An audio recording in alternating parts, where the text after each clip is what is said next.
Hello and welcome to another video. It's Chris here from the Eurogamer team. Okay, so it hasn't been quite 12 months since the release of Overwatch, but with 2016 having been such a massive year for Blizzard's failed MMO turned multiplayer first-person shooter, it feels like a good time to take a moment and look back at how and why this game has already managed to attract more than 20 million players across 3 platforms. So I reviewed Overwatch back in May, giving it the big golden badge and surprising exactly nobody, but it is interesting to revisit these words months later and remember some of the things that we were thinking about back then. First of all, there's a dig at players claiming that Bastion was too overpowered, which dates this piece immediately. Nice one, Chris.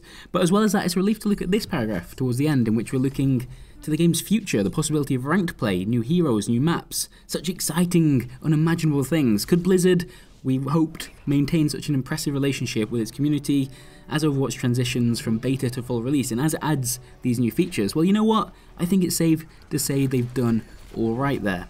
With its focus on competitive multiplayer, Overwatch is a game designed to be played not just for a couple of weeks before moving on to something new, but instead, like so many of Blizzard's titles, it's meant to be invested in. If you want to master Overwatch, you'll need to spend months, perhaps years, playing and learning. And because this game is inevitably going to change over that period of time with consistent patching and updates, our relationship with the people that make it is a little different here. There are a lot of games, oh my god, there are a lot of games right now vying for our attention, even within this genre, and so when we pick one to sink some serious hours into, it's important that we feel the developers are making the right decisions about its future. Actually, more than that, it's important they talk to us about why exactly they think their decisions are the right ones. If you get really good at playing McCree, for example, and then log in one day to find that he's been changed, you'll want to know exactly why that's happened. Without this explanation, you'll feel cheated, punished for all those hours spent learning his skill set. And thankfully, the Overwatch team, and specifically its game director, has to be said, Jeff Kaplan, have proven they understand this need for dialogue. To be honest, I can't think of another team in AAA game development, not even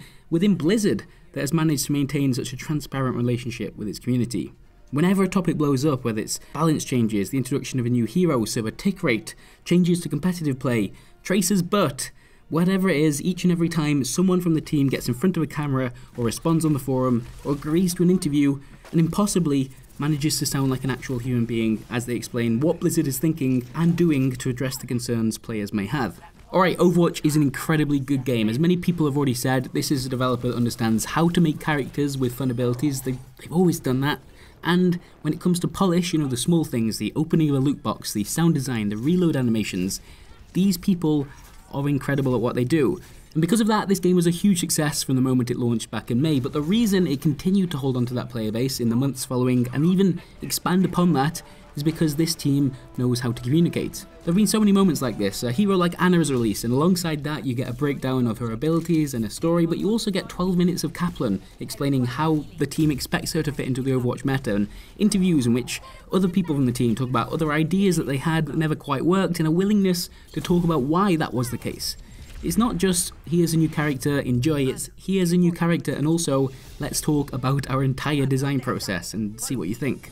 That's what separates Overwatch from every other competitive shooter I played this year. I think, yes, it's Blizzard and it's a hell of a lot easier to make a great game when you command those kinds of budgets and audience loyalty, but they are thinking long term. You can see that in almost everything they do. They're thinking about the next decade of Overwatch, and that, as a player, is encouraging. I want to invest my time and my money into a game that can promise that kind of support. It feels worthwhile.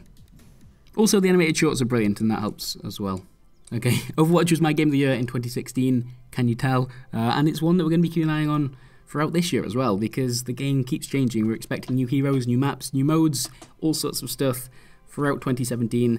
So yeah, hopefully, as we've seen so far, this game is just going to keep changing, keep evolving, and we're going to be there along the way. And it's just quite good. It's a good game. I like it. Thanks for watching.